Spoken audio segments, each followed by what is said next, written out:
Entonces, leamos la dirigida número 5. Dice, pregunta uno. Considera el siguiente modelo de regresión lineal múltiple expresado en la siguiente forma matricial, donde Y es un vector n por 1, x1 es una matriz n por p1 y x2 es una matriz de p. B1 es un vector tamaño p1 por 1, beta 2 es un vector de tamaño p2 por 1 y U es un vector de errores con dimensión n por 1. Escribamos eso acá, pregunta 1. Vamos a copiar acá. Y es una matriz que se explica por x1, beta 1 más x2, beta 2 más U. Ya. Acá parece, a primera vista, puede confundir que existen x1 y x2, pero en realidad existen más variables x1 y x2. ¿Por qué? Porque x1 es una matriz de variables y x2 es una matriz de variables. Entonces, si yo acá desgloso, podría tener algo así. Y1, Y2, Y es una matriz de tamaño n por 1, porque hay n individuos. Luego, la matriz x1 es una matriz que me dice que tiene el tamaño de n por p1, es decir, hay un x1, 1, hay un x2, 1, un x, vamos a borrar esto acá, un x3, 1, y así hasta p, ¿no? P, 1. Y acá viene así hasta x del individuo n, x1 del individuo n, y acá sería de tamaño n por p1. Y como existen varios x1 acá, lo que sucede es que acá hay una matriz de betas. Entonces habrá un beta 1, 1 asociado a este x, habrá un beta 2 asociado a este x, un beta 1, 3 asociado a este x, y así hasta un beta 1 asociado a este x. Por eso que esa matriz de beta 1 es de tamaño P1 por 1. Luego, esta parte de acá, el x2, también es una matriz. Entonces, tenemos acá una matriz donde acá están la variable x2, 1, x2, 2, así hasta x2, p2, según lo que veo. Y esas variables tienen valores para cada uno de los individuos. Entonces, tiene n filas. Sería n por p2. ¿No? N porque son n observaciones y p2 porque son p2 variables. Y como hay p2 variables, habrá un beta 2 asociado a este x2, 1, un beta 2, 2 asociado a este x, así hasta un beta 2, p2 asociado a este x. Diego, Y una pregunta. finalmente, dime, En la matriz esa de x1, 1, x1, 2, los valores que irían abajo, ¿cuáles ujú, serían? ya, déjame completar esto. Ya, Ok. buena pregunta.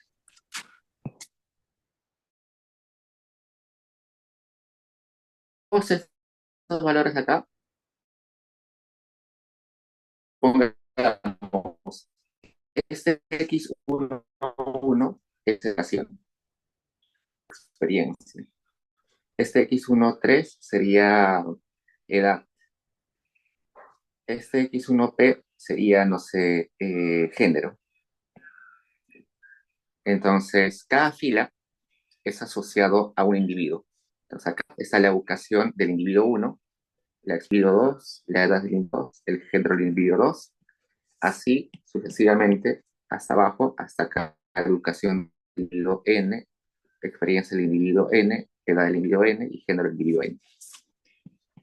Y al otro lado, en la matriz X2, tenemos otro conjunto de variables. Por ejemplo, acá puedo tener que sea el peso de la persona, acá la talla de la persona, acá, no sé, si la persona tiene anemia. Entonces, este primer valor es el peso de la persona 1, la talla de la persona 1, la anemia de la persona 1.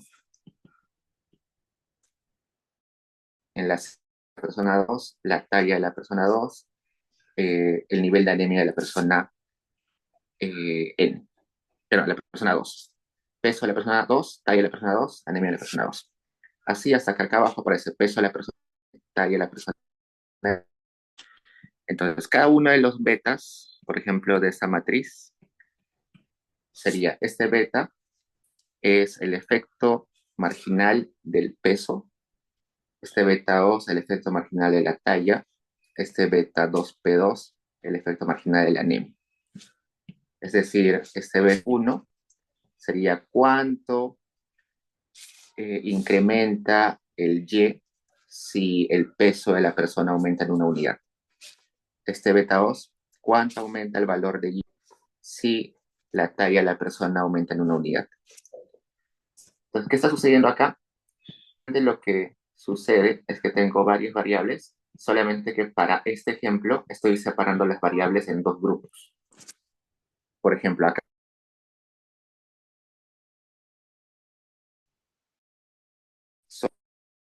sobre características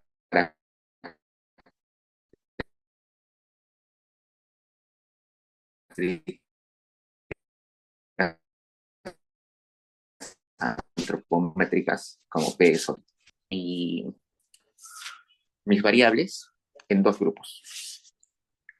¿Qué me olvidé acá? Esta matriz de beta 2 sería de tamaño P2 por Q y esa matriz de errores US sería de tamaño N por 1. ¿Hasta ahí preguntas, chicos? Entonces, o sea, en el primer X1, digamos que el que le sigue es X21, Claro. ¿o no? ¿Te Sí, refieres a esos? claro, o sea, el que le seguiría el primero, o sea, el de abajo, al que le uno X21. Claro. Lo que estoy acá diciendo es, como esta matriz se llama X1, a todos les estoy poniendo 1. Solamente para diferenciarlos, acá les estoy poniendo el 1 de la matriz X1. Esta es la variable 2 de la matriz X1. Esta es la variable 3 del X1. Acá le pueden poner quizás para identificar al individuo, poner acá, no sé, un coma 1, coma 1, coma 1, para identificar que es individuo 1. Acá podría poner X11, coma 2 para decir que es del individuo 2. X12 para el individuo 2. X13 para el individuo 2. X1P1 para el individuo 2, ¿no? Lo que me está diciendo este X1 es que pertenece a la matriz X1. Este supraíndice me está diciendo que es la primera variable, la segunda variable, la tercera variable. Y ese rojito lo que me está diciendo es que pertenece al individuo 1 o que pertenece al 2. Y hace mucha nomenclatura la han metido acá. A veces así aparece en los libros. ¿Qué más? Dice, imagine que a usted solo le interesa estimar el efecto de X1 sobre Y. Use las etapas del teorema de Fritz-Hausdorff para este objetivo. Empieza definiendo una matriz generadora de residuos M. ¿Por qué se dice que es idempotente? Luego me piden el estimador del paso es igual al estimador de X1. Ya, vamos a ver esto. Ustedes en clase han visto el teorema de Fritz-Hausdorff. ¿Qué quiere decir este teorema? Resulta que en economía, en econometría, perdón, lo que te dice es que si yo me olvido, de todo este beta o toda esa matriz de X2 y calculara el modelito, pues no, vamos a copiar mejor así. ¿Qué sucedería si en vez de completísimo, yo lo que hago es olvidarme de todo esto y solamente estimar esa parte de acá, lo que queda? Lo que va a suceder es que todo esto que yo obvié se va a ir al error. O sea, acá se van a generar nuevos errores y todo eso se va al error. Y nosotros dijimos que en teoría estos errores, que son idiosincráticos, deben ser iguales a los errores de estimación. Pues cuando yo haga esta estimación, generar errores de estimación y dentro de esos errores de información que yo dejé en mi modelo explícitamente. Entonces, eso es lo que me está, eso es la intuición que me quiere dar el teorema de Fritz-Wolff, que cuando yo obvio eh, variables, yo obvio información de mi modelo teórico y luego lo estimo así, lo que va a suceder es que mandar esa información no incluida a los errores de estimación. Y para, para, para comprobar eso, lo que hace el teorema es hacer esa estimación incompleta, calcular los errores de estimación y luego verificar que esta información de acá está acá, haciendo otra regresión. Eso automáticamente con los siguientes pasos.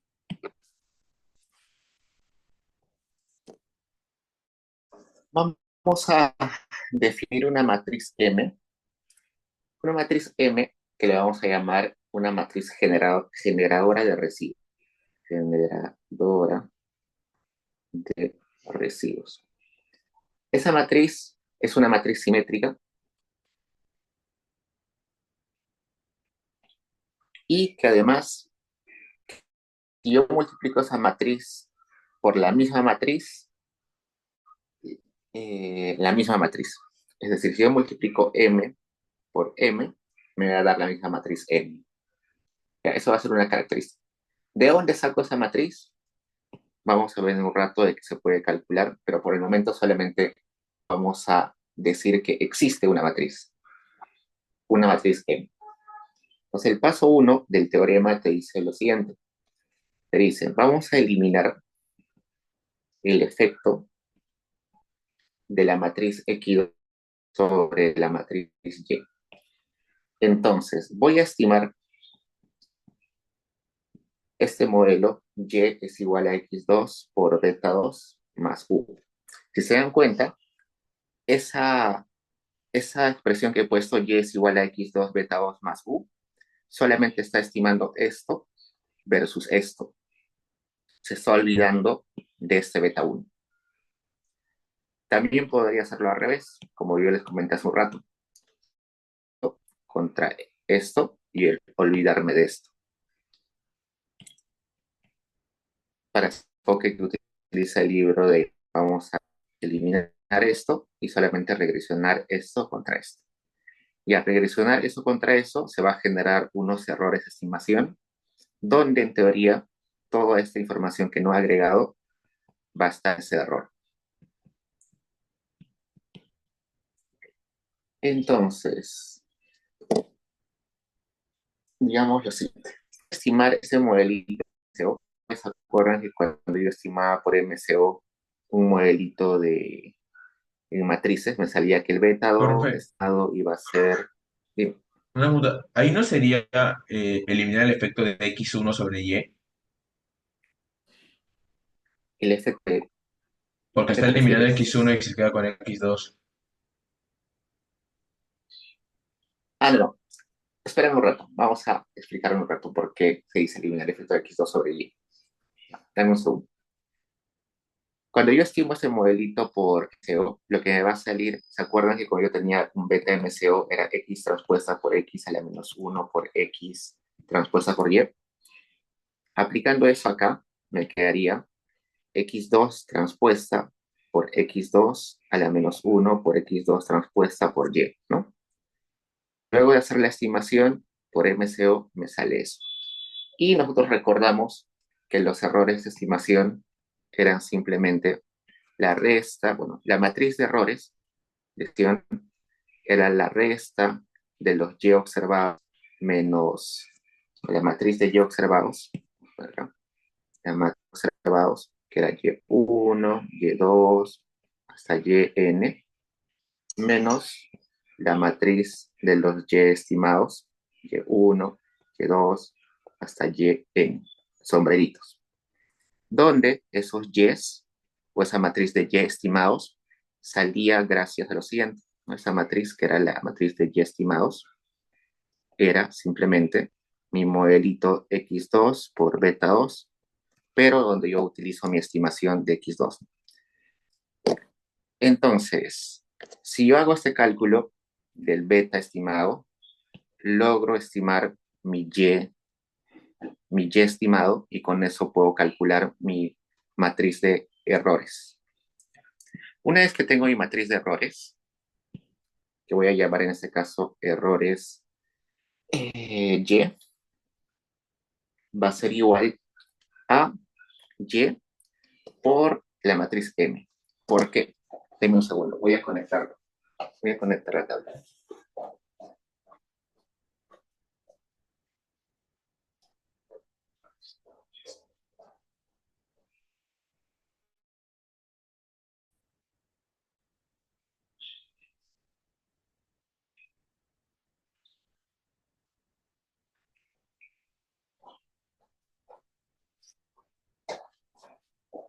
Ya. En esta expresión de sombrerito es igual a una matriz de Yes menos una matriz de estimados. Se dan cuenta que en realidad la matriz de errores es simplemente combinar a los Yes, ¿no? Entonces, la matriz de errores es simplemente Y, matriz de Y transformado por. Y eso es lo que está haciendo la matriz M. Está agarrando a los Yes y los está transformando para convertirlos. Entonces, M es la matriz que me valores de Y observado a los estimados. Listo. Vamos a ponerle en este caso M2, ¿no?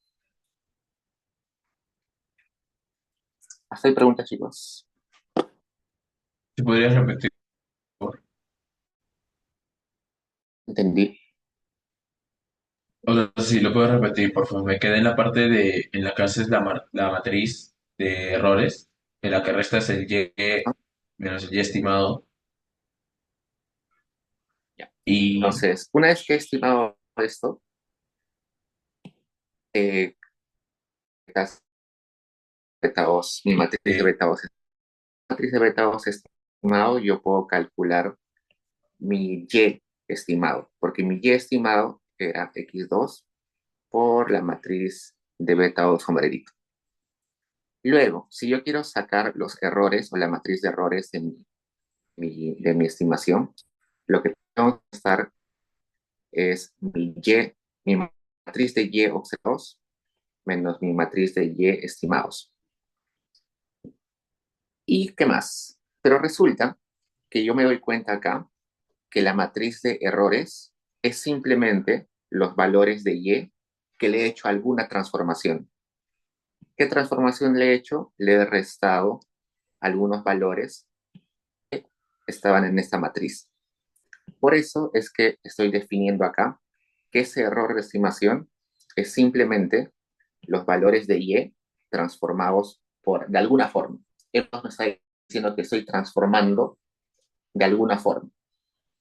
No sé qué forma tiene ese M2, simplemente estoy diciendo que el error se encuentra utilizando los valores de Y.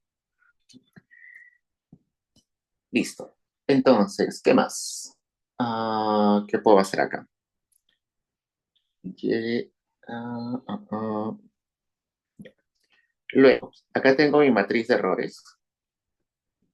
Tengo al M2, tengo al Y, y luego recuerdo que los errores era simplemente Y menos Y estimado, ¿no? ¿Qué más? Y además sé que Y estimado era X2 por beta, el cuadrado, es igual a M2 por Y. Solamente estoy reemplazando. Luego, Y Disculpa, Diego, menos dijiste beta 2 al X2, cuadrado. dime, Yo dijiste beta 2 al cuadrado. no se entiendo. O sea, cuando es y menos x2 por beta 2 al cuadrado o beta 2 sombrerito. Dice al cuadrado, no entiendo. No, o sea, dijiste beta 2 al cuadrado. Quiero saber si es al cuadrado y menos x2 o sea, es igual a y menos x2 por beta 2 sombrerito, ¿no?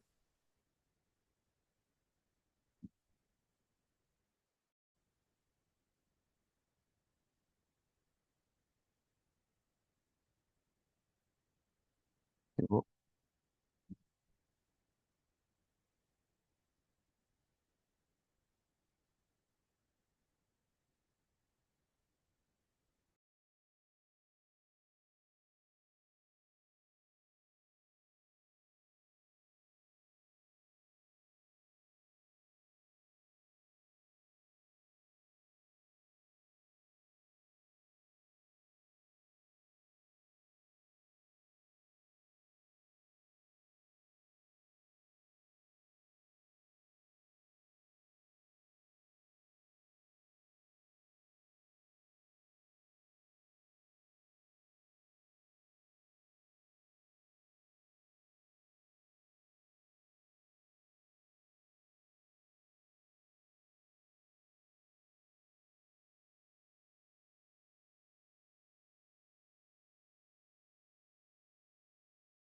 ¿Qué me decías?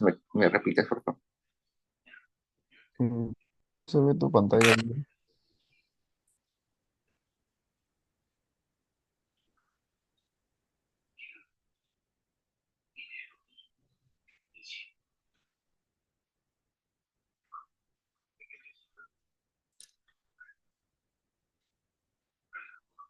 Ya, ahora se ve. Ah, ya. O sea, no, sino que en la fórmula es y menos x2 por beta 2 barra, ¿no? Beta o sombrero. Beta 2 sombrero, sino que Ujú. como me pareció escucharte beta 2 al cuadrado, por Ah, eso perdón. confundí. Ya, entonces, solamente estoy reemplazando acá el error. Ya sé que es simplemente la resta de Y menos Y sombrero.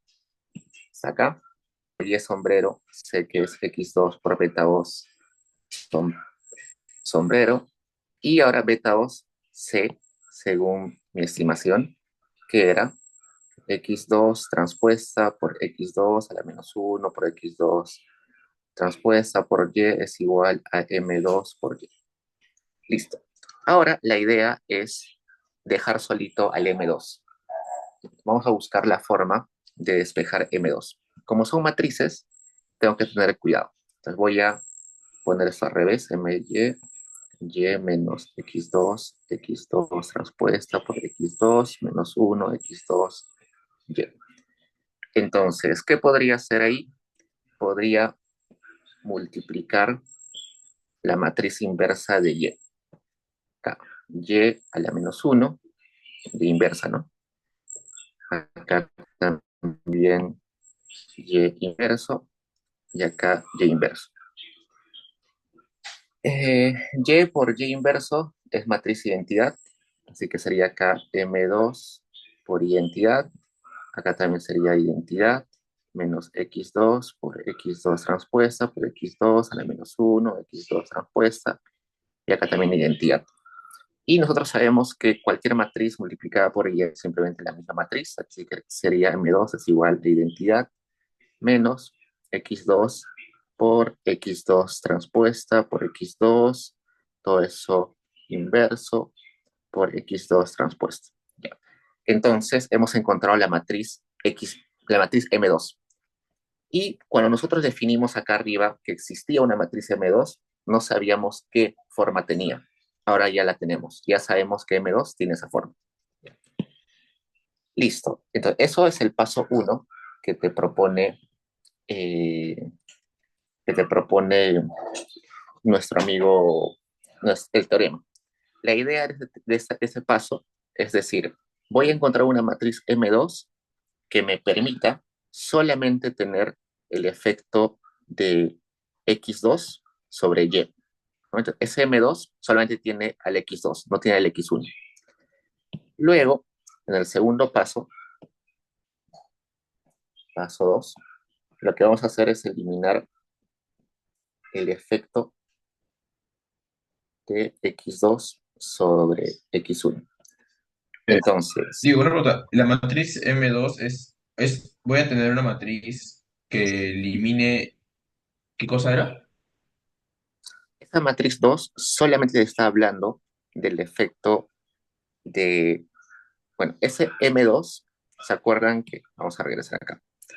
¿Te acuerdas que lo que estamos haciendo acá es eliminar toda esa matriz de acá, ¿no? Y tu error, todo esto, junto con todo esto, se está yendo al error de estimación. Entonces, lo que está haciendo ese M2 es capturar todo esto para dejarte solamente la relación entre X2 y todo esto. Es decir, ese M2 te ayuda a capturar o eliminar todo el efecto de X2 sobre X1 puro. Todo lo demás se está yendo a la matriz de errores.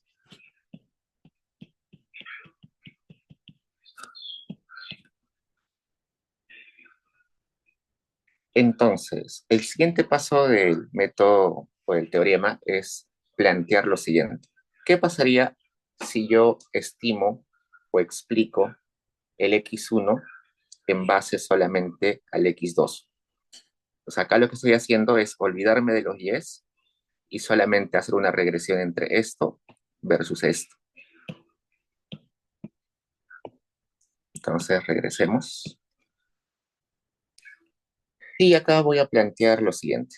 Igual, si yo tengo este modelito y lo estimo por MCO, yo recuerdo que esa matriz de beta 2 que tengo ahí sería, según lo que hemos recordado, X transpuesta por X a la menos 1 por X transpuesta por Y. En este caso, el X sería el X2, así que sería X2 transpuesta por X2 a la menos 1 por X2, y el Y sería el X2, el X1, perdón, el X1.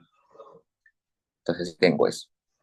Una vez que tengo mis betas estimados, puedo tener mi X1 estimado simplemente agarrando mi X2 y multiplicándolo por el beta 2.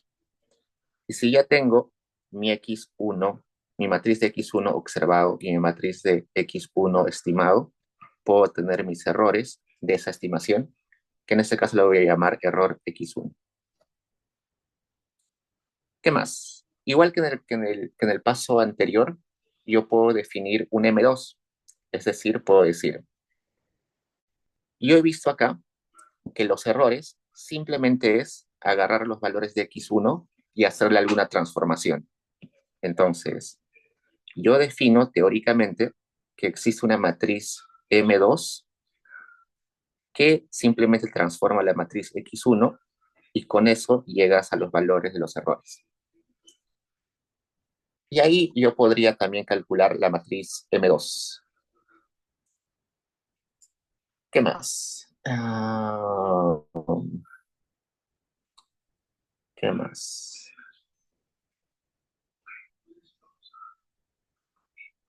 ¿Qué más? Ya, listo. Paso 3. Es el mismo bueno, el paso 2 es idéntico al paso 1, solamente que hemos utilizado otra especificación.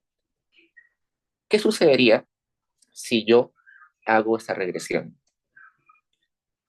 Trato de explicar los errores de mi paso 1 en base a mis errores del paso 2. ¿No? Acá en el paso 1 he calculado a estos errores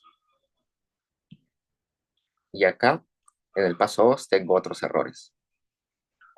En el paso 1 lo que he hecho es tener un error que yo he llamado XY, y ese XY lo que hacía era agregar esta información de acá y esta información de acá, ¿no? Porque en el paso X1 me olvidaba de la matriz X1.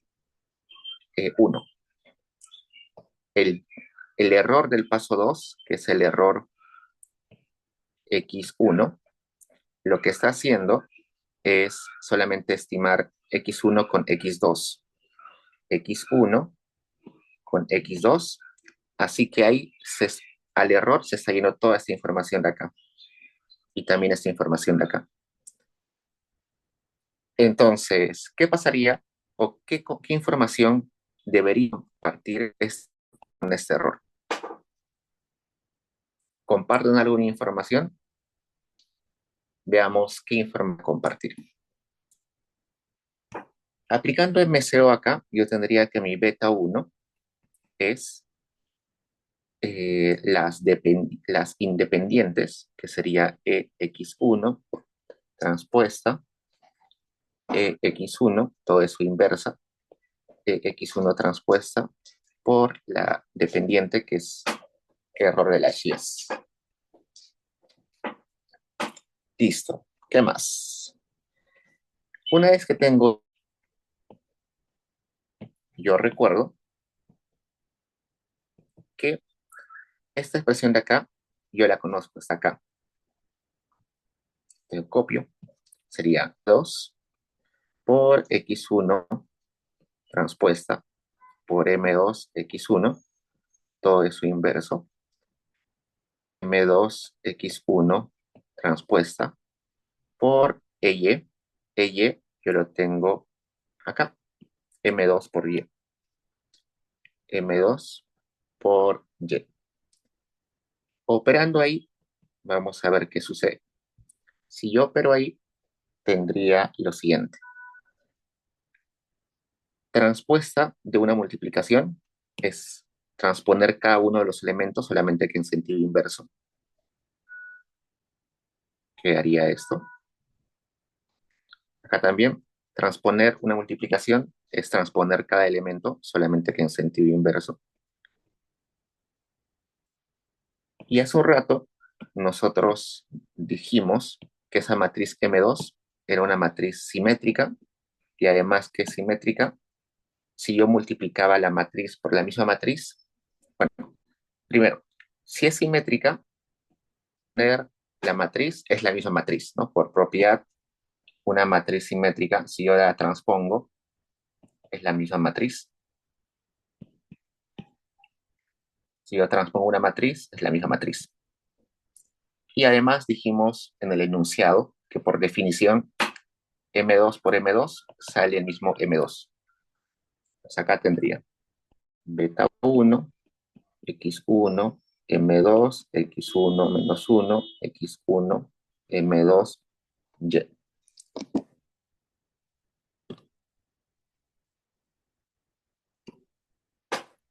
Entonces, ¿qué me está diciendo?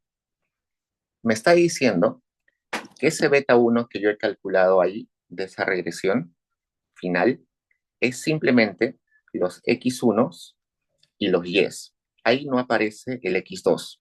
Es decir, cuando yo he hecho esa regresión de acá, de esto contra esto, lo que me ha salido es que me está saliendo información sobre este X1 de acá y este Y. Es decir, he rescatado la información que había obviado en el paso 1. ¿Se acuerdan que en el paso 1 yo había obviado información de la matriz X1? Pero por el teorema Fritz-Wall, esa información que yo obvié en la ecuación uno, yo la puedo rescatar utilizando sus errores. Porque en los errores, teóricamente, se va todo aquello que no está explícito en el modelo. Yo sé que suena demasiado teórico y demasiado complejo porque se hace regresión de una contra otra y luego se obvia el otro. Vamos a verlo con mayor detalle en el ejemplo de Stata. Con Stata como que queda más claro. Entonces, si no ha quedado claro, vamos a ir a Stata y en Stata vamos a hacerlo, ¿no? A ver, déjeme abrir Stata.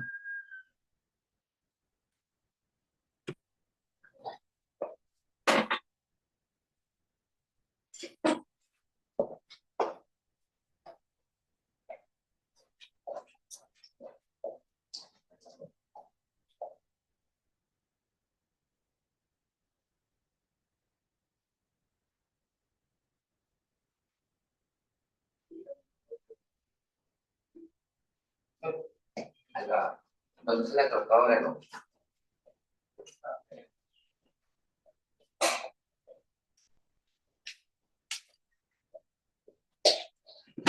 En Paideia también tienen una base de datos que se llama Sleep Efficiency. Con esa base de datos vamos a verificar que se puede aplicar ese teorema. Básicamente el teorema lo que te dice es residuos que uno calcula pueda rescatar información que uno no explícitamente puso en el modelo. Entonces, si yo me olvidé de incluir un conjunto de variables en mi estimación inicial, puedo utilizar los errores para rescatarlos.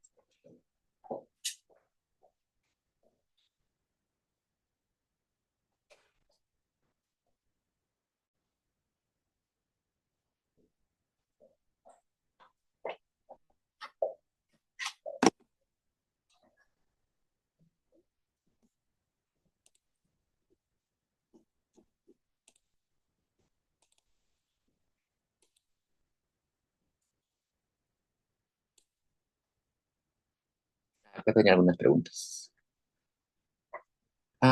¿Por qué y se vuelve x1? No, simplemente el teorema te dice que hagas eso.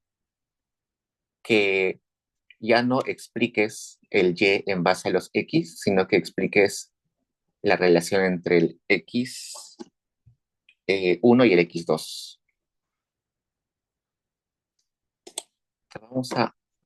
Creo que más claro va a quedar con el ejemplo. Entonces, vayan a Paideia.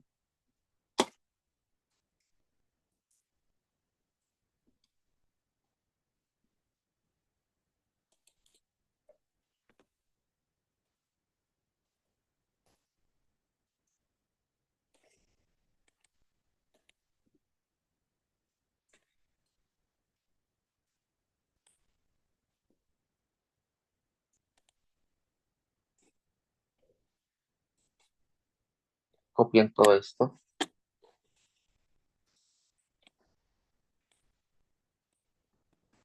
Vayan a Stata.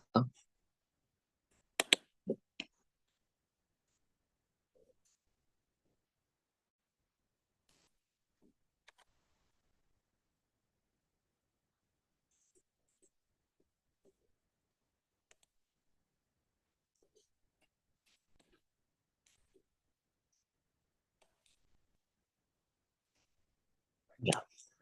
Esto de clear all y set more off simplemente es para limpiar el entorno de Stata. Nada más. La base de datos que vamos a utilizar está en internet.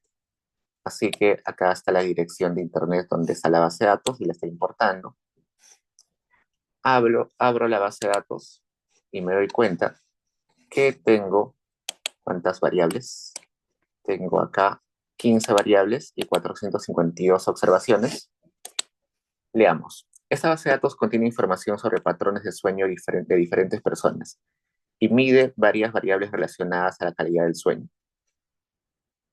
Las variables son identificador único para cada sujeto de la prueba, edad de la persona, género de la persona, la hora a la que el sujeto se acuesta, la hora en la que el sujeto se despierta, cantidad total de tiempo en que el sujeto durmió en horas, proporción de tiempo en la cama que realmente pasa durmiendo, porcentaje del tiempo de sueño que pasa en la fase REM. La fase REM es la fase más profunda de sueño.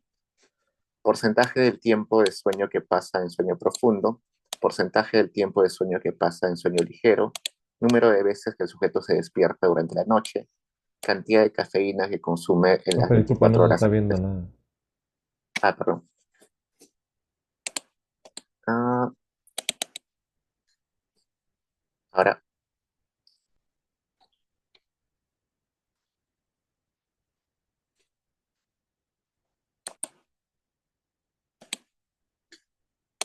acá me dices que se está compartiendo.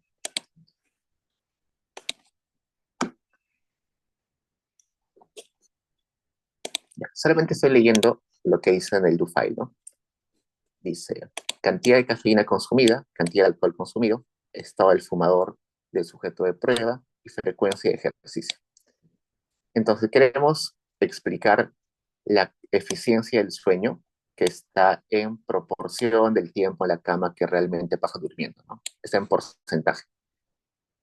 Ese porcentaje de tiempo que pasa durmiendo lo vamos a explicar en base a ejercicio, frecuencia de ejercicio, que acá está en horas. Vamos a ver si está en horas o no. En días por semana. Y cafeína, que es la cantidad de cafeína que consume en las 24 horas anteriores al sueño. Ese es el modelo que queremos explicar. Hacemos la regresión con el comando rec, que es para hacer MCO, y acá me salen los coeficientes, ¿no? Por ejemplo, me dice, el beta de frecuencia de ejercicio es 0.025. Como ejercicio está en días por semana que hace ejercicio y eficiencia de sueño está en porcentaje de tiempo que pasa en sueño profundo, entonces yo diría acá, una hora, bueno, un día adicional de ejercicio aumenta tu porcentaje de sueño profundo en 0.025, lo cual debería ser en 2.57%, ¿no? Porque está en porcentajes. Cafeína. Cafeína está en cantidad de cafeína consumida en miligramos. Entonces, un miligramo adicional de cafeína aumenta tu proporción de sueño en 0.000393. En otras palabras, en 0.03%, casi 0.04%. Entonces, esta es la estimación. En el ejemplo que hemos visto hace un rato, y bueno, esta constante, ¿qué sería la constante? La constante sería la proporción de sueño profundo que tiene la persona si estas variables fueran cero. Es decir, si no haría ejercicio ningún día a la semana y si no consumiría ninguna cantidad de cafeína. Entonces, si la persona no hace ejercicio y si la persona no toma cafeína, su sueño profundo va a ser el 73.45% de la noche. Listo. Entonces, según el teorema que hemos visto hace un rato, si yo me olvido de agregar alguna de estas variables X, si yo me olvido frecuencia de ejercicios o me olvido consumo de cafeína, la información que estoy borrando se va a ir a los errores y eventualmente puedo rescatar la información de lo que he obviado utilizando los errores. Entonces, hagamos esto. Vamos a aplicar los tres pasos que vimos en, en, en la teoría.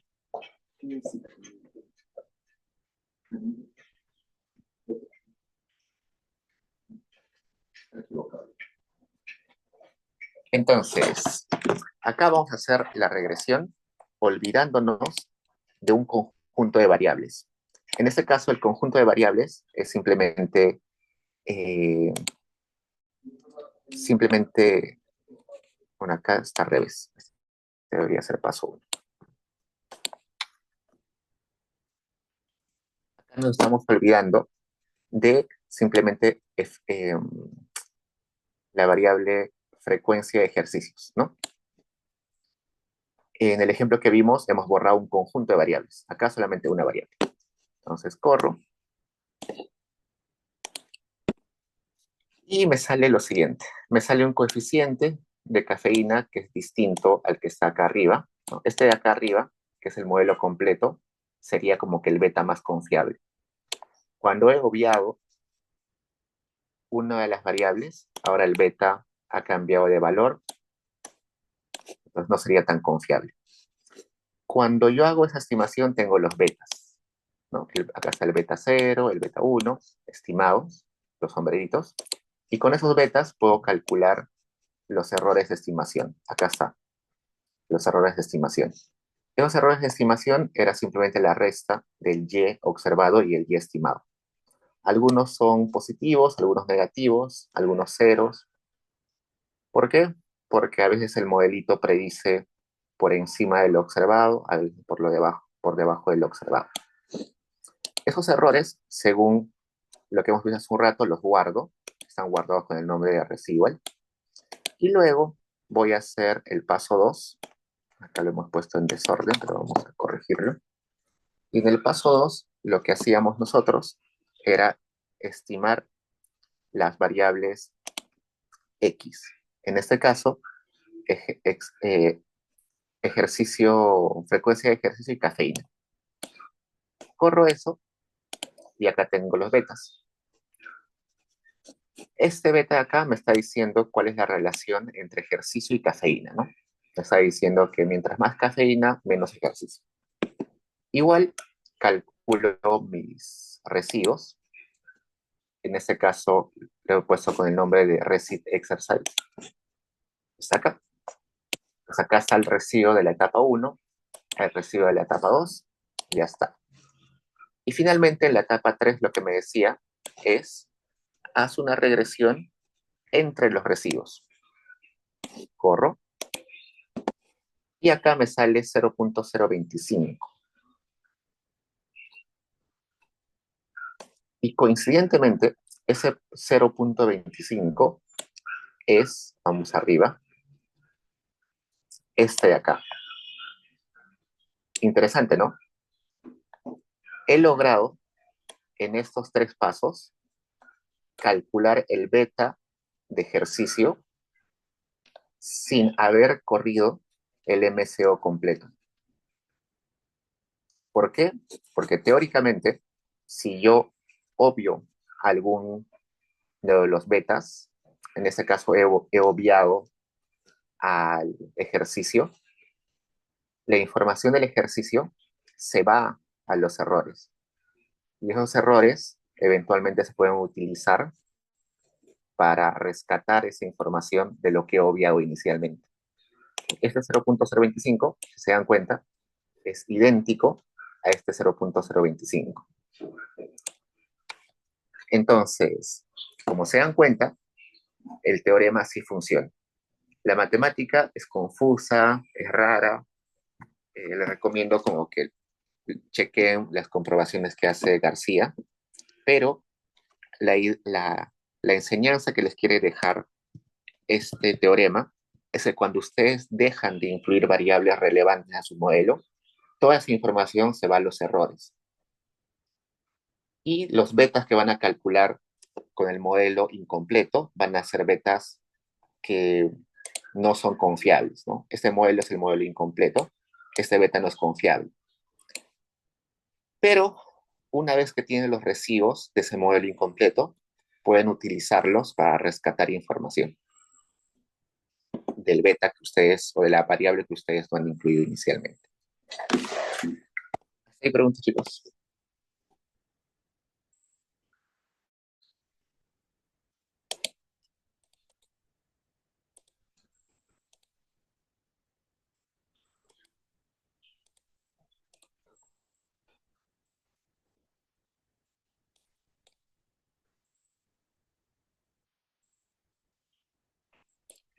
nos piden acá interpretar los coeficientes, significancia y R cuadrado. Regresemos al modelo completo. Ya hemos interpretado los coeficientes. Hemos dicho que este beta cero, que es de la constante, lo que me dice es la proporción de sueño cuando ejercicio y cafeína es cero. Este beta del ejercicio es el efecto marginal de de un día adicional de ejercicio sobre la proporción de sueño. Este es el efecto marginal de un miligramo de cafeína adicional consumido sobre la proporción de sueño. La idea es que estos valores, si bien es cierto me salen todos diferentes a cero, estadísticamente pueden ser iguales o diferentes a cero. Esa hipótesis de si estos betas son ceros o no son ceros aparece acá. Si este p-value es menor a 0.05, se dice que este beta sí es significativo, es decir, sí es diferente a cero. En este caso me sale mayor a 0.05, así que no es significativo al 5%, pero como es menor a 0.1, sí es significativo al 10%. En ciencias sociales utilizamos significancia al 5%, pero si es al 10% no nos hacemos mucho problema.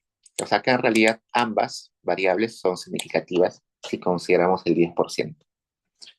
Luego, el R cuadrado que aparece acá, nosotros interpretamos que era un porcentaje.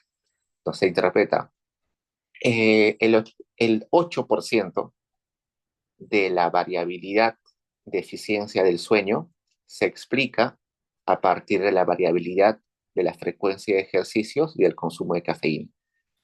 El resto, el 92% de la eficiencia del sueño, se explica por un conjunto de variables que no están en el modelo. Probablemente porque no las tengo, porque no se pueden medir, no se pueden observar, pero no están acá. Entonces, ejercicio y cafeína solamente explican el 8% de la eficiencia del sueño. Sigamos. Dice, se desea investigar cómo el tipo de contrato y la experiencia laboral influyen en los salarios de los empleados de empresas del sector tecnológico.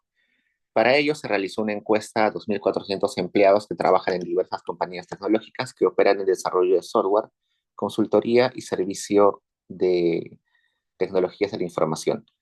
Se quiere determinar si existen diferencias salariales significativas dependiendo del tipo de contrato que tienen y su nivel de experiencia. El modelo es el siguiente, donde Y es el salario del empleado Y en el sector tecnológico, mientras que la variable D1 y D2 son dummies que se definen de la siguiente forma. El D1 toma el valor de 1 si el empleado tiene un contrato indefinido y toma el valor de 0 si el empleado tiene contrato temporal.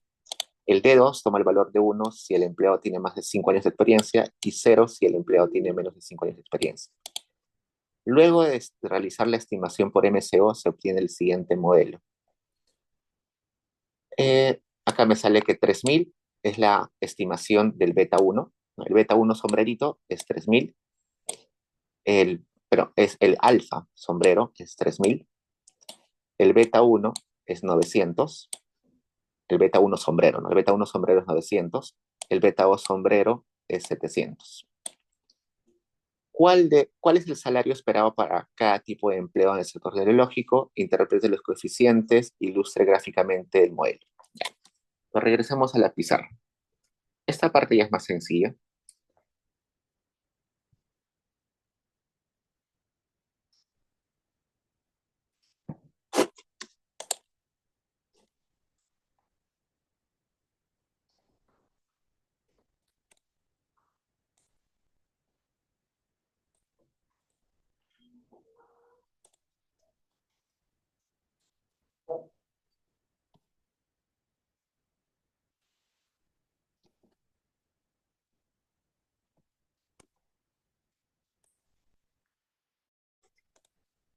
Vamos a...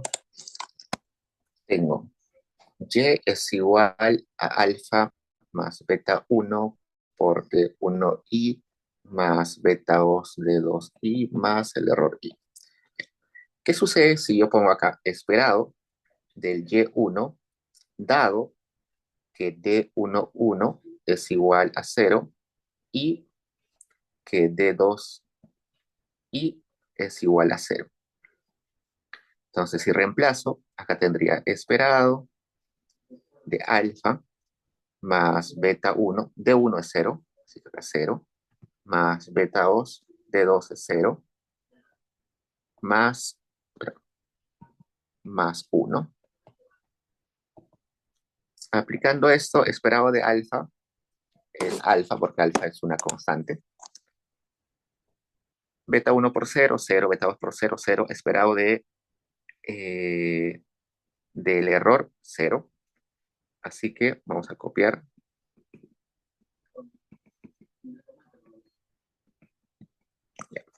Entonces, ¿cómo se interpreta el alfa 2? El alfa 2 es el salario esperado o el salario promedio que recibe una persona que tiene el D10. ¿Qué es el D10? D10 es si tiene contrato temporal. Una persona con contrato temporal y también esa persona tiene el D20, es decir, que tiene menos de 5 años de experiencia y con menos de 5 años de experiencia. Entonces, eso es la interpretación del alfa. Y según lo que veo, el alfa es 3000, ¿no? Entonces, una persona que tiene contrato temporal y que tiene menos de 5 años de experiencia, se espera que gane más o menos en promedio 3000 soles. Luego, a ver, ¿qué más puedo hacer? Vamos a poner lo siguiente. Esperado del YI de 1i es igual a 1 y de 2i es igual a 0. Acá sería esperado de alfa más beta 1 por D1, que ahora es 1, por beta 2, que ahora es 0, según lo que veo, y acá el error. Esperado de alfa es simplemente alfa, beta 1 por 1, beta 1, beta 2 por 0, 0, así que me quedaría esto.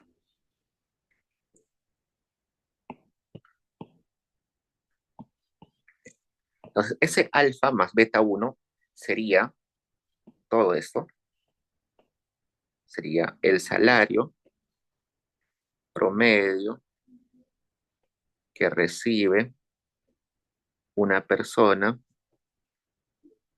con un D10, que es D10, contrato temporal. Contrato temporal. Y tiene, perdón, D11 es, perdón, D11, con contrato indefinido. D1 es indefinido. Indefinido.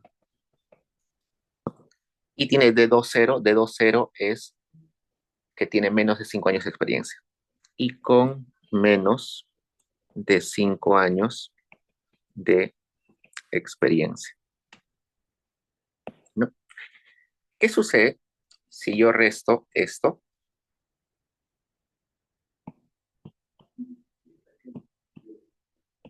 Menos esto.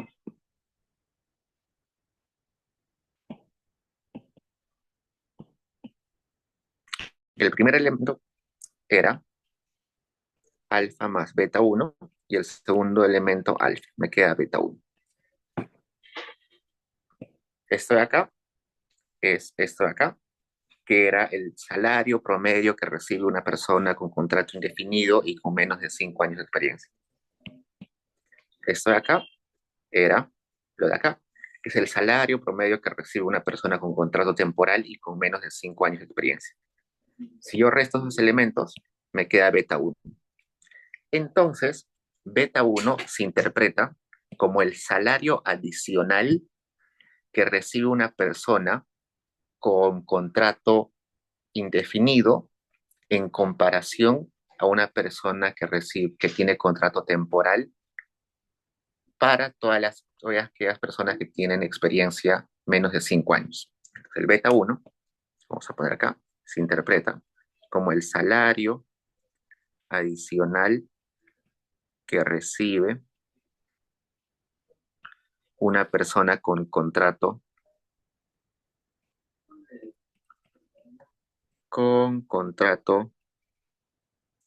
indefinido en comparación con alguien que tiene contrato temporal. Vamos a dejarlo ahí, en un resto vamos a extenderlo más.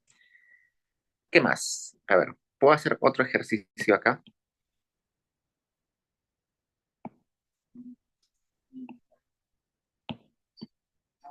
Vamos a sacar el esperado de Y cuando el D11 es 0 y cuando el D2 es 1. Entonces sería esperado de alfa. D1 es 0, así que acá sería beta 1 por 0, más beta 2 por 1, más U. Y me quedaría alfa más beta 2. Todo esto, según lo que veo acá, sería el salario promedio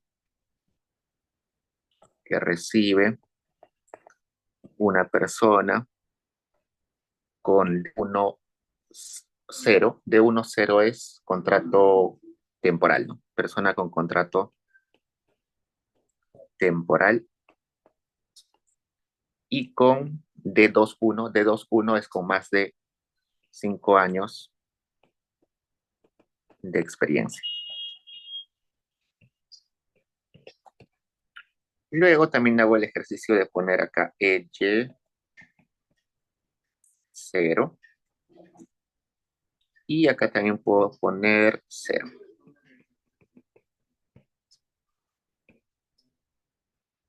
Acá sería esperado de alfa más beta 1 por 0 más beta 2 por 0 más U. Veamos. Necesito quedarme acá con... Ya. ¿Qué sería acá? Me quedaría simplemente alfa, ¿no?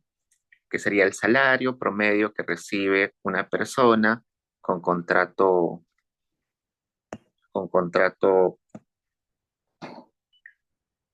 temporal y con experiencia menor a 5 años.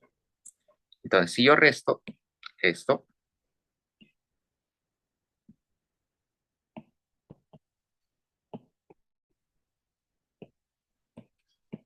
y le resto esto,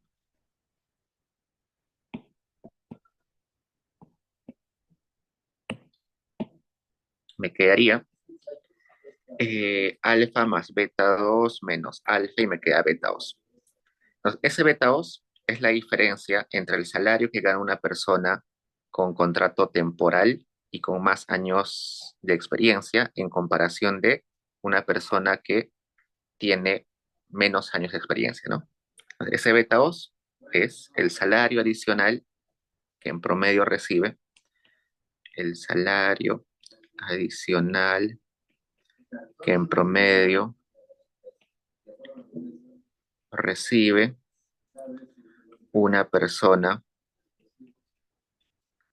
con más de 5 años de experiencia en comparación con alguien que tiene menos, ¿no?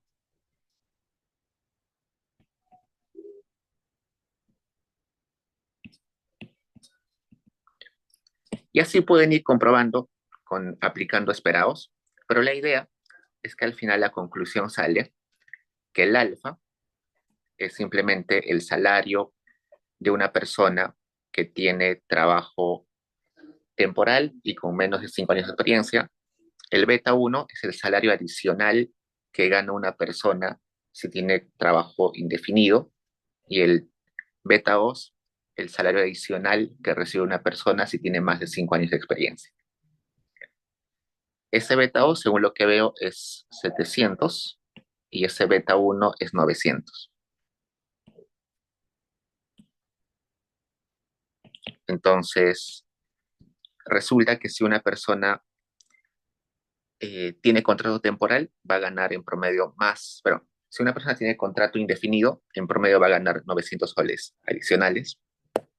Y si una persona tiene más de 5 años de experiencia, va a ganar 700 soles adicionales. Entonces, esa es la interpretación de los betas. ¿Cuántos tipos de empresas o de empleados hay? Me está pidiendo ahí, ¿no? Si tenemos dos características, vamos a tener cuatro tipos de empleados, ¿no? Vamos a poner cuatro tipos de empleados. Acá está un empleado que tiene contrato indefinido y tiene más de 5 años de experiencia. Un empleado indefinido con menos de 5 años de experiencia. Uno con contrato temporal con más de 5 años de experiencia. Uno con contrato temporal con menos de 5 años de experiencia. Me está pidiendo calcular los salarios para cada uno de ellos. Creo que ya calculé la mayoría de ellos. Este, por ejemplo, es aquel que tiene 0,0, es decir, este.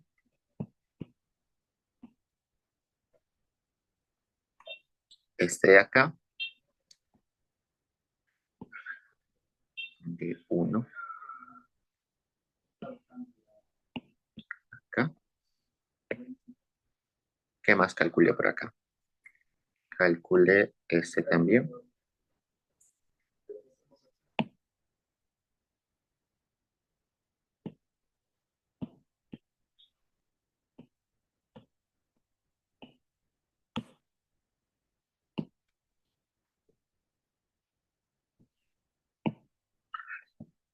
Solo me falta calcular eso, ¿no? Esperado de Y1, de 1, 1, de 2, 1.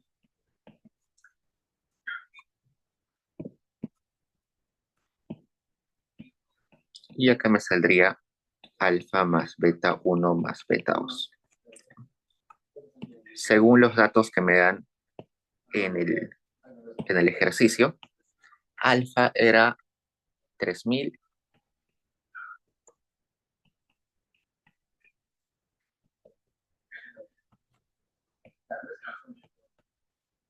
beta 1 era 900, beta 2 era 700. Acá debería sumar 3900, 4600. Acá 3900 y acá 3700, ¿no? Entonces, un trabajador con contrato indefinido y con más de 5 años de experiencia gana 4600. Un trabajador con contrato indefinido pero con pocos años de experiencia, menos de 5 años, gana 3900 en promedio. Una persona con contrato temporal pero con más de 5 años de experiencia gana 3700. Y una persona con contrato temporal y con menos de 5 años de experiencia gana 3000 soles. Entonces, esa es la respuesta tanto A y tanto B. Ahora nos falta el gráfico. ¿Hasta ahí preguntas, chicos?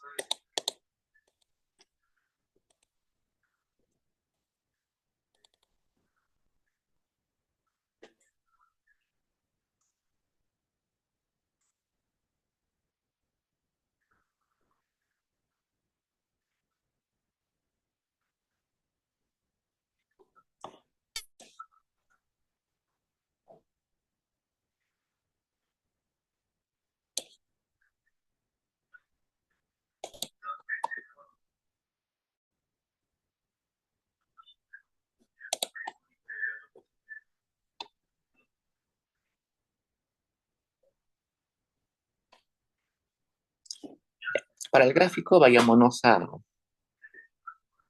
a Stata. En Stata hemos puesto el gráfico.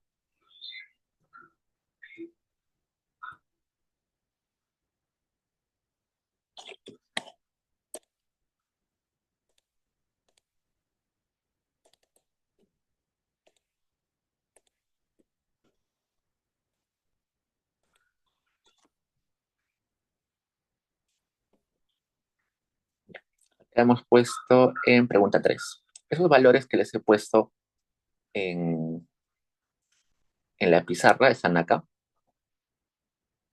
Perdón, acá. En gráfico 2. 3.000, 3.700, 3.900, 4.600 están acá. Y lo que estoy haciendo es copiarlos a Stata.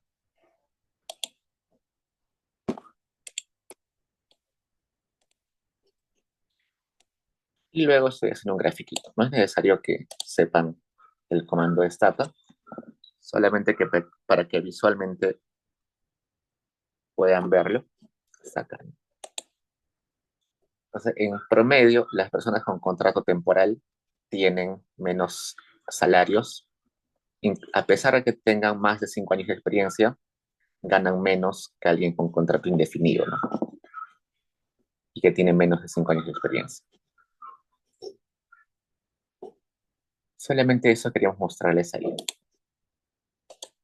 Ahora vayamos al 3. Dice, en el siguiente estudio sobre el precio de venta de casas basadas en su tamaño, se desea estimar el siguiente modelo de regresión de segundo grado. Me dice, el precio de una casa depende del intercepto, depende del tamaño de la casa y del tamaño al cuadrado. Vamos a ver por qué se incluye el tamaño al cuadrado en un rato. Los datos de tamaño y precio son los siguientes. Acá tenemos 3, 4, 5, 6, 7 casas con su tamaño en metros cuadrados y su precio en miles de dólares. Estime los cocientes por MCO. ¿Cuál es la interpretación de los betas estimados? Prediga el precio de una casa de 180 metros cuadrados y grafique la relación entre el tamaño de casa y precio usado en un gráfico de dispersión. Antes de utilizar Stata, vayamos a la pizarra para mostrarles por qué incluimos ese cuadrado.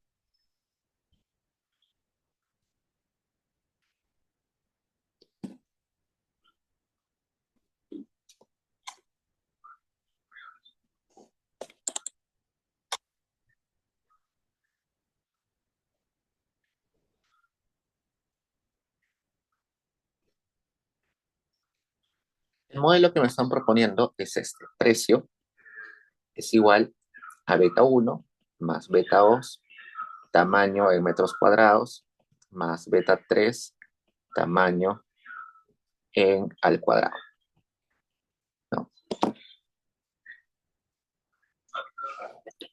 Bueno, acá el beta 1, si yo pongo acá esperado del precio, dado que el tamaño es igual a 0, acá me saldría esperado de beta 1 más beta 2 por 0 más beta 3, 0 al cuadrado más 1. Y eso me sale 0, perdón, beta 1. Pero el tamaño de una casa 0 es una casa que no existe, ¿no? Así que yo esperaría que ese beta 1 fuera 0, ¿no? Por definición, probablemente, en este caso, ese beta 1 debe ser 0, porque si no hay tamaño, no existe, ¿no? Luego, derivo el precio respecto al tamaño. Y me queda beta 2 más 2 veces beta 3 por tamaño y nada más. ¿Qué está sucediendo acá?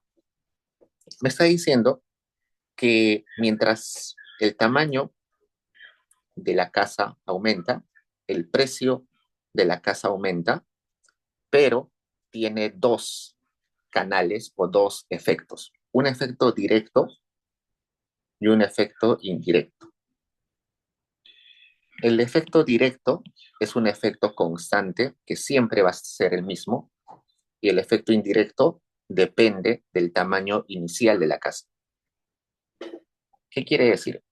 Lo que quiere decir es que cada metro cuadrado adicional de la casa aporta valor, aporta el precio, pero probablemente los primeros metros cuadrados sean más importantes que los últimos metros cuadrados.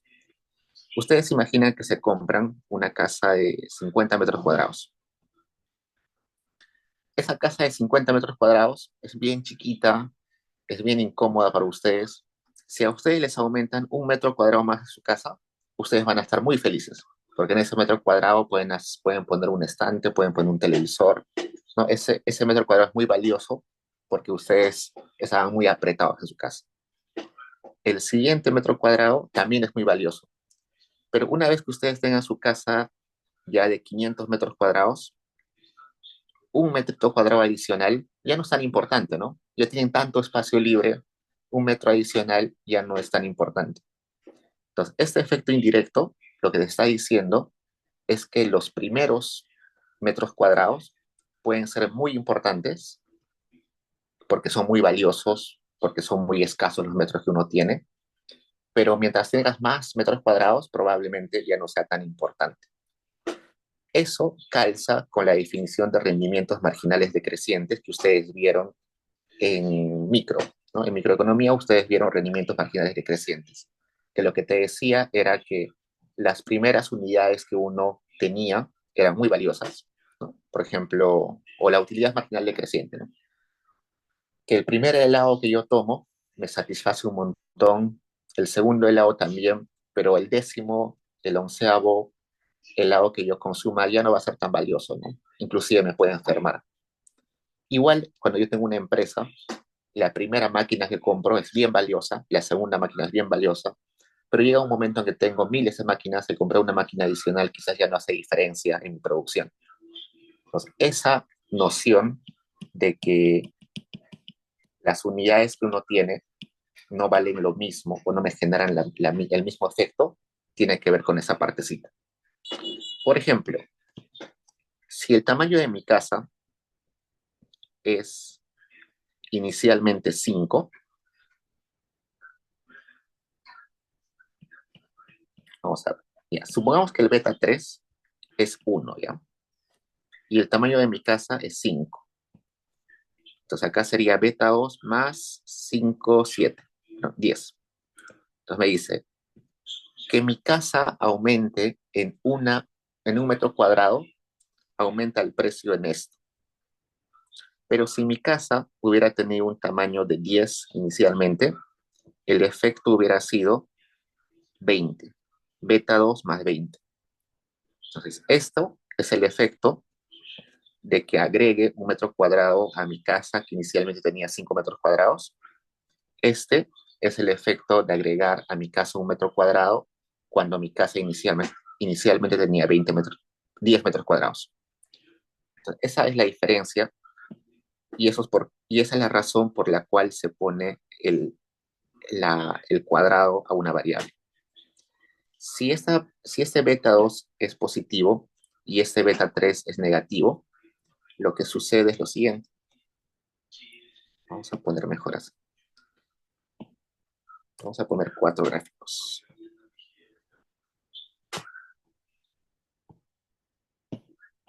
Vamos a poner precio y acá tamaño. Y voy a copiar esto 4 veces. 1, 2, 3, 4. Ya. Si el beta 2 es positivo y el beta 3 es positivo. Si el beta 2 es positivo y el beta 3 es negativo. Si el beta 2 es negativo y el beta 3 es negativo. Si el beta 2 es negativo y el beta 3 es positivo. Son todas las posibles combinaciones de los betas en signos. Entonces, si el beta 2 es positivo, lo que me está diciendo es que mientras más tamaño tiene mi casa, aumenta el precio. Si el beta 3 es negativo, lo que me está diciendo es que cada metro cuadrado adicional es menos importante. Entonces, va a tener la forma de rendimientos marginales decrecientes. Si el beta 2 es positivo y el beta 3 es positivo, tiene esta forma. Si el beta 2 es negativo y el beta 3 es negativo, tiene esta forma. Y si el beta 2 es negativo y el beta 3 es positivo, tiene esa forma. ¿Por qué? El beta 2 lo que me está diciendo es si es creciente, como en estos casos, o si es decreciente la relación, ¿no? Esa es la información que me da el beta 2, si es creciente o decreciente. Eso es el beta 2. El beta 3 lo que me está dando es cómo va aumentando el efecto metro a metro. Por ejemplo, acá me está diciendo que los primeros metros son pocos valiosos, pero los últimos metros son muy valiosos. Acá me está diciendo que el primer metro es un montón valioso, pero los últimos metros ya no son tan valiosos. Acá me está diciendo que el primer metro me reduce poquito mi precio, pero mis últimos precios inclusive me reducen más, menos, perdón, menos en magnitud. Y acá el efecto inicial es chiquito, el efecto cuando estoy con un tamaño grande es grande. Mírenlo como si esto fuera la primera derivada y esta la segunda derivada, ¿no? Si la primera derivada es positiva y la segunda derivada es negativa, tienen esta forma. Si la primera derivada es negativa y la segunda derivada es negativa, tienen esta forma. Y esa es la idea. Teóricamente, en este ejemplo, debería cumplirse esto. Teóricamente, ¿no? La intuición, la teoría me dice que se debe cumplir eso. Entonces vamos a probar con los datos si se cumple o no se cumple ahí.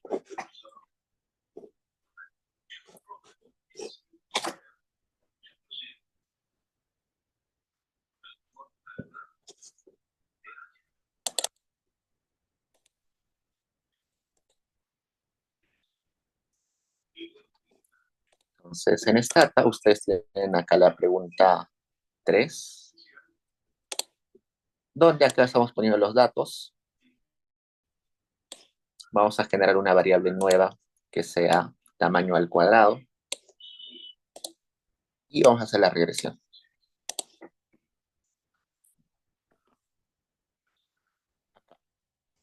Me sale que el beta de la constante es negativo, pero no significativo. Si es no significativo, en teoría no puedo decir que ese beta es diferente a cero. Tiene sentido, ¿no? Una casa que tiene 0 metros cuadrados no existe, así que su precio debe ser 0 en teoría. Está bien esto. Luego, ¿se acuerdan que este beta del tamaño me decía el efecto directo del tamaño sobre el precio? Entonces, cada metro cuadrado adicional de mi casa aumenta el precio en 2,82. Creo que son, por los datos que he leído, están miles, ¿no? Entonces, cada metro cuadrado aumenta el precio de mi casa en 2.828 soles. Pero acá el beta 3 me sale negativo. ¿Qué me está diciendo? Que el primer metro adicional es muy valioso y luego va reduciéndose el efecto de cada metro. Tiene sentido, sí, ¿no? Negativo. Como hemos visto hace un rato en la pizarra, eh, el beta 2, intuitivamente, el beta 2 debería salir positivo, está bien, y el beta 3 debería salir negativo, está bien. Entonces tiene sentido, está bien los datos que nos dieron acá. Ah, ya. Y luego me dice, utilizando el modelo, prediga el precio de una casa de 180 metros cuadrados. Entonces, si yo quiero saber el precio de una casa de 180 metros cuadrados, ¿qué podría hacer? Voy a poner acá display. Display es muéstrame. ¿Cuál? Sumar esto, ¿no? Voy a sumar la constante más el beta 2 multiplicado por el tamaño. El tamaño que me está pidiendo es 800, ¿no? ¿Dónde está? 180 por 180 más el otro beta que debe multiplicar a 180 al cuadrado. por 180 al cuadrado.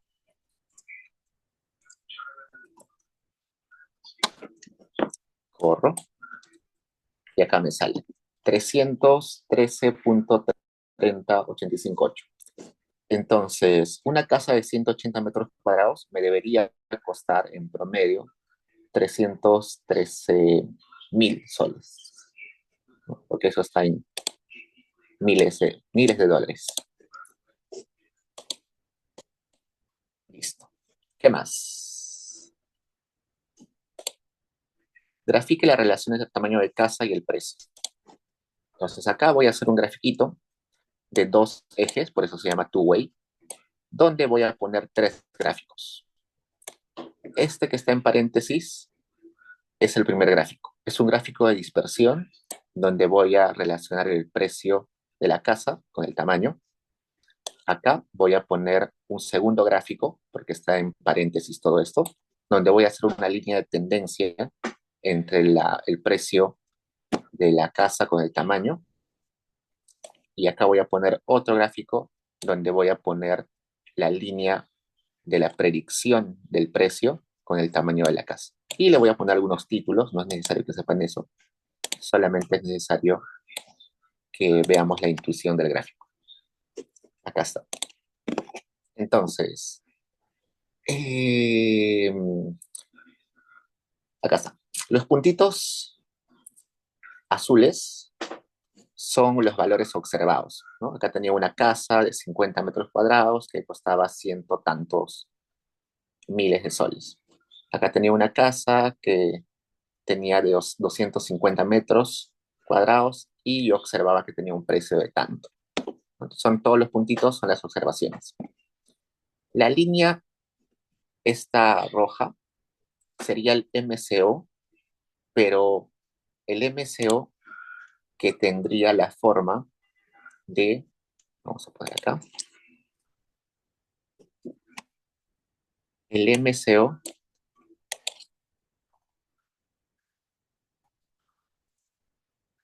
sin el tamaño al cuadrado. Este REC, precio de la casa y tamaño, se está graficando en la línea roja. Ese sería el MCO sin considerar el tamaño de la casa al cuadrado. El MCO que sí incluye el tamaño al cuadrado de la casa aparece en esta línea continua azul. Entonces, si se dan cuenta, esa línea azul es idéntica a la que yo las puse en la pizarra con la intuición de que el beta 2 tenía que ser positivo y el beta 3 tenía que ser negativo. Para eso se utilizan los cuadrados para determinar que la relación entre las variables no es una relación lineal, sino que puede variar y tener rendimientos a escala crecientes, decrecientes. Bueno, rendimientos marginales, crecientes o decrecientes. ¿Hay preguntas, chicos?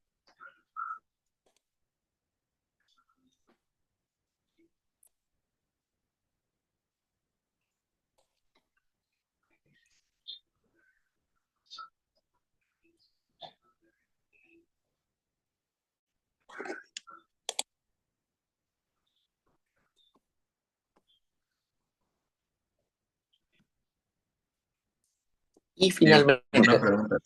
dime. Esto que hemos estado viendo, es que es probable que venga similar al parcial. Ah, sí. Al profesor le gusta poner esas interacciones, exponentes y todo eso. O sea, pero no sería lo de Stata, ¿no? O sea, la parte de Stata no, pero sí la interpretación y todo eso, ¿no? Claro, la interpretación sí, pero aplicarlo en Stata no. A lo mucho Ok, les puede dar una captura de pantalla de resultado. Cuatro. ok, ok. Dice el último. Considera el siguiente modelo de regresión lineal con logaritmo de salarios por hora que depende de la educación, la experiencia laboral y la interacción entre ambas variables. Donde salarios está en logaritmo, grade es el número de años de educación, TTLX es el total de años de experiencia y grade o grade por TTLX es la interacción entre educación y experiencia. Vamos a escribir acá el logaritmo de los salarios, beta 0 más beta 1. Acá dice grade, pero voy a ponerle frente a educación, ¿ya? Porque educación más beta 2, experiencia, de frente a experiencia, más beta 3, interacción entre educación con experiencia. Ya. A ver, ¿qué hacemos acá? Primero pongo esperado del logaritmo de los salarios igual, dado que educación es igual a 0 y que experiencia es igual a 0. Es decir, ¿cuál es el salario o cuál es el logaritmo de salarios esperado de una persona con educación 0 y con experiencia 0? Sería beta 0 más beta 1 por 0 más beta 2 por 0 más beta 3, educación es 0 y experiencia 0, 0 por 0. Entonces me saldría acá beta 0. Entonces, el beta 0 se interpreta como el logaritmo de los salarios esperados para una persona que tiene educación 0 y experiencia 0. Ya con eso ya tengo la interpretación del beta 0. Ahora vayamos a la interpretación del beta 1. Entonces, yo derivo logaritmo de los salarios respecto a educación y me sale beta 1 más beta 3 por experiencia, ¿no? Experiencia por beta 3. ¿Qué sucede? Acá también me está diciendo algo interesante, que un año adicional de educación mejora la educación, pero un año adicional de educación mejora los salarios, pero hay dos efectos, un efecto directo y un efecto indirecto. El efecto directo es el beta 1, es decir, sí o sí, cada año de educación te va a aumentar el salario en beta 1%. Pero hay otra parte que es indirecto y que depende de la experiencia de la persona. Por ejemplo, veamos, supongamos que yo, Diego, tiene poquitos años de, de experiencia. Ya tengo, no sé, 4 años de experiencia. Y Félix Jiménez tiene, no sé, 25 años de experiencia.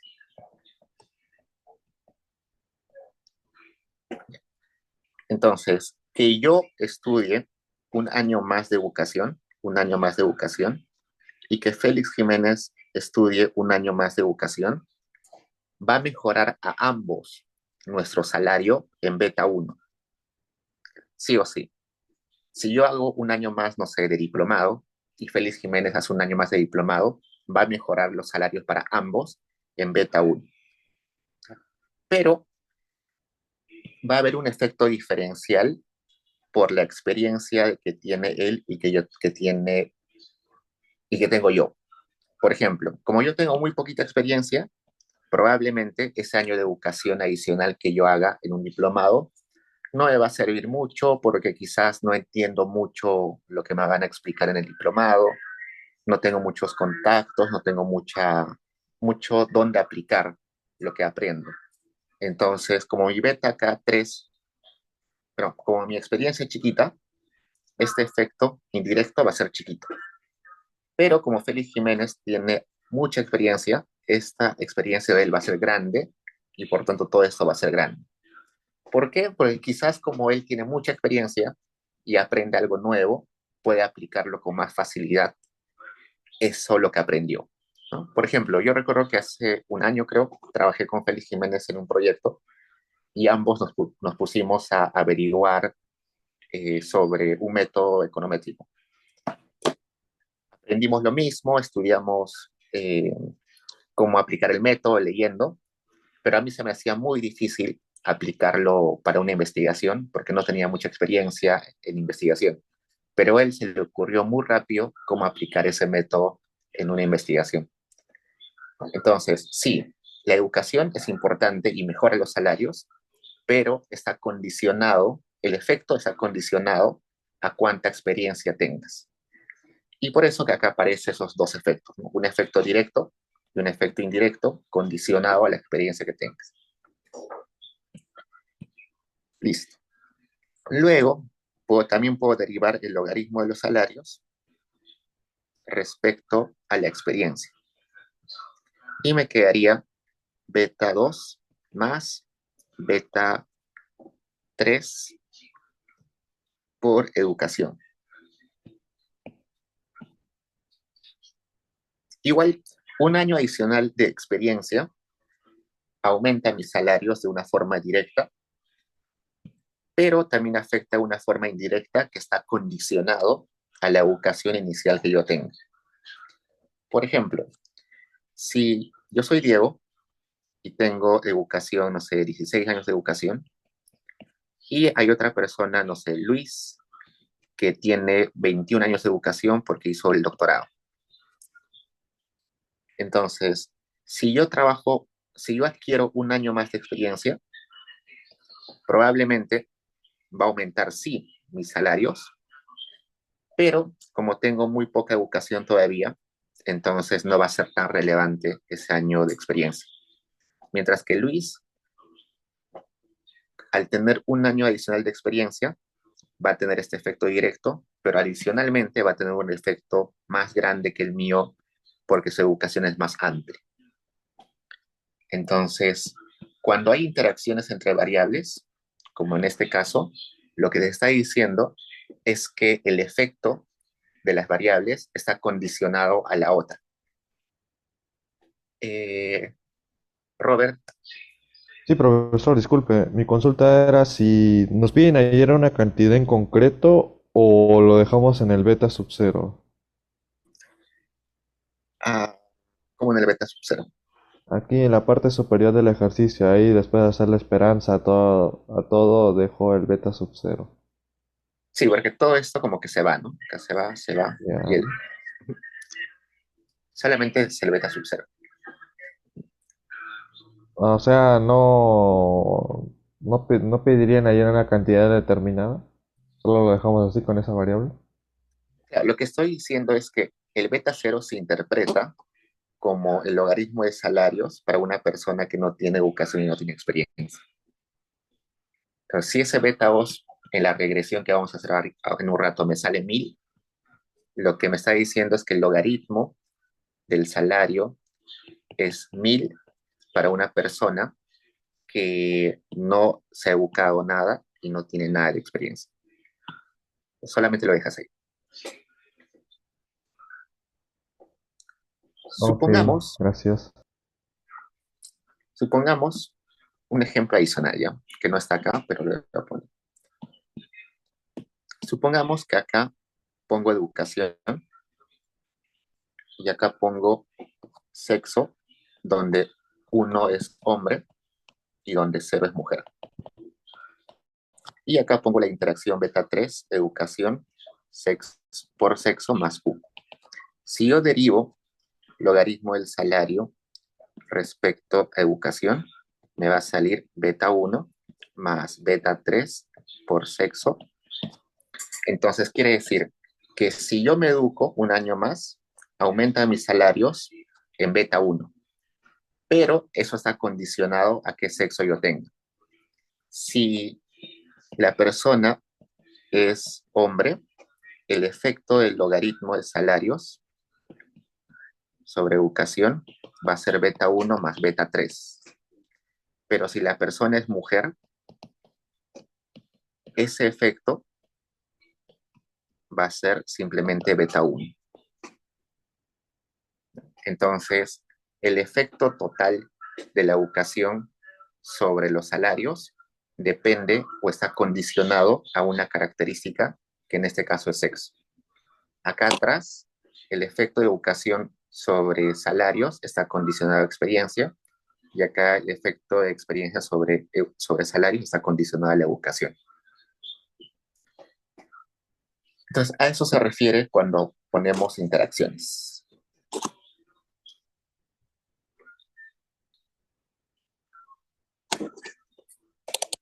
Denme un minuto para terminar lo de Stata. Acá me dice, estime el modelo en Stata, interprete los coeficientes, haga una prueba de hipótesis y calcule el efecto marginal de salario por una persona con 10 años de experiencia. Entonces, abrimos la base de datos, creo una variable nueva que sea el logaritmo de los salarios, porque no estaba en la base de datos. Hago o creo una variable que sea la interacción entre educación y experiencia y hago la regresión. Entonces acá me sale, un año adicional de educación aumenta mis salarios en 5.05%. Ese es el efecto directo de la educación. Un año adicional de experiencia aumenta mis salarios en 0.86%. Ese es el efecto directo de la experiencia. Sin embargo, estos efectos de educación y de experiencia están condicionados entre ellos. Entonces, que una persona se eduque más condicionado a la experiencia tiene un efecto de 0.24%. Entonces, ese beta 3 se interpreta de la forma que hemos visto en la pizarra, ¿no? Es la parte adicional al efecto de experiencia y educación que se genera porque hay una interacción entre variables. Luego me pide que haga un test de hipótesis para ver si este de experiencia de este de acá es significativo. Bueno, acá ya parece que es significativo, ¿no? Pero otra forma de hacerlo es con esto. Poner test y preguntarle, ¿este beta es igual a 0? Corro. Y acá me dice, el p-value es 0.0087. Y la hipótesis nula es que el beta de esta variable es igual a 0.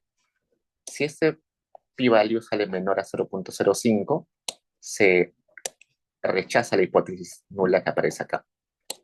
En este caso, esto es menor a 0.05, así que se rechaza. Si se rechaza esa hipótesis, quiere decir que este beta que aparece acá es diferente a 0 estadísticamente. Entonces, sí, este efecto, este beta, sí tiene relevancia en mi estimación. Y finalmente me está pidiendo calcular el efecto marginal de un año adicional de experiencia, un año adicional de educación con 10 años de experiencia. ¿Qué tengo que hacer? Simplemente multiplicar el beta de la educación más 10 veces el beta de experiencia. Aunque acá faltaría... no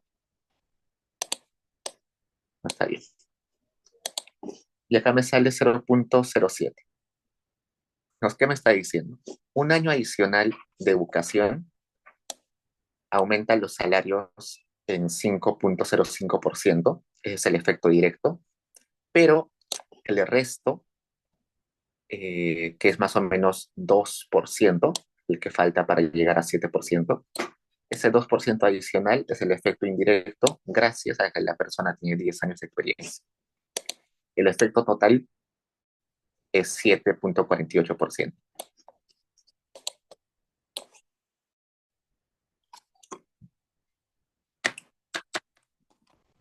¿Así preguntas?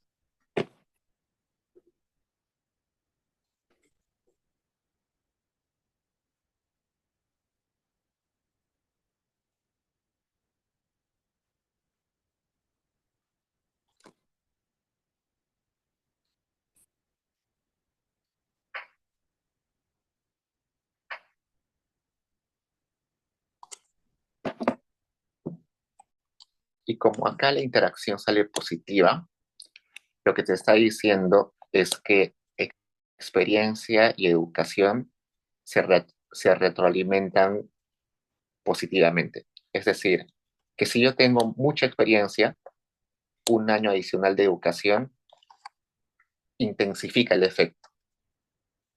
Si yo me educo un año adicional y tengo muchos años de experiencia, mi efecto va a ser mucho más grande. Si esto hubiera sido negativo, lo que me dice es que las variables como que se limitan una a otra. En este caso, como es positivo, se retroalimenta. Es decir, mientras más experiencia tenga, mi efecto de educación adicional va a ser mucho más grande.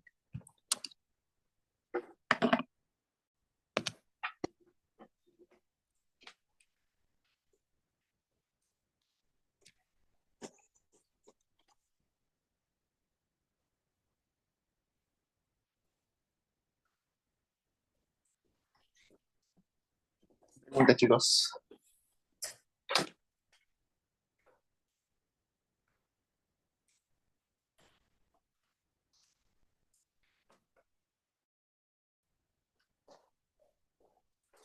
Bien, chicos. Eso es todo.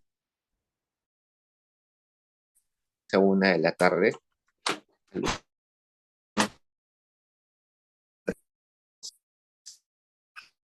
Pueden ver.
Gracias, Diego.